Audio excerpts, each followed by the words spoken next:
করলাম নতুন আলু বাজারে এসেছে। এই নতুন আলু বাজারে আসার ফলে পুরাতন আলুর উপরেও একটা ইতিবাচক প্রভাব পড়েছে দামের ক্ষেত্রে। জাতীয় ভোক্তা অধিকার সনদ অধিদপ্তর মহাপরিচালক মহোদয়ের নির্দেশনায় একযোগে 64 জেলায় এই বিশেষ অভিযানগুলো পরিচালনা করা হচ্ছে। এরই অংশ হিসেবে ঢাকা মহানগরীর যে বিখ্যাত শ্যামবাজার, যেখানে পেঁয়াজ এবং আলুর পাইকারি আড়ত, এখানে আমরা সূত্রপুর থানা পুলিশের সহযোগিতা নিয়ে তদারকি করলাম। তো আপনি যেমনটি বললেন যে পেঁয়াজ এবং আলু উভয়টার ক্ষেত্রেই দাম কিছুটা হ্রাস পেয়েছে এবং আমরা আশা করছি যে উইদিন এ উইক, এক সপ্তাহের মধ্যে ভোক্তাদের নাগালের ভিতরেই চলে আসবে এই দুইটি পণ্য। আমরা আজকে পেঁয়াজের যে বিষয়টি দেখলাম যে নতুন মুড়ি কাটা যে পেঁয়াজ, সেটি 55 থেকে 60 টাকা কেজি বিক্রি হচ্ছে এই শ্যামবাজারে।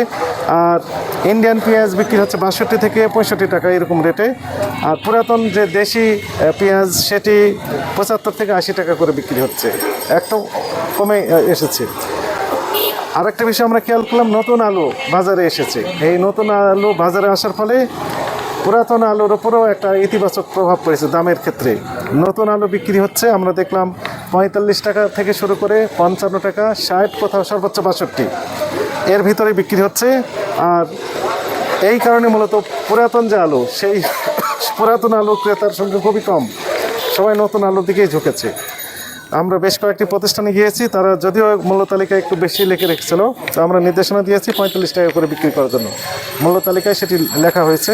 আমরা ব্যবসায়ীদের সাথে কথা বলে যে বিষয়টা নিশ্চিত হলাম যে এই সপ্তাহের মধ্যে আশা করা যাচ্ছে যে আলুর দামটাও অনেকটা নাগালের ভিতরে আসবে। একদম চোখ বললেন যে 30-35-এও চলে আসতে পারে, এটি অনেকটা ইতিবাচক।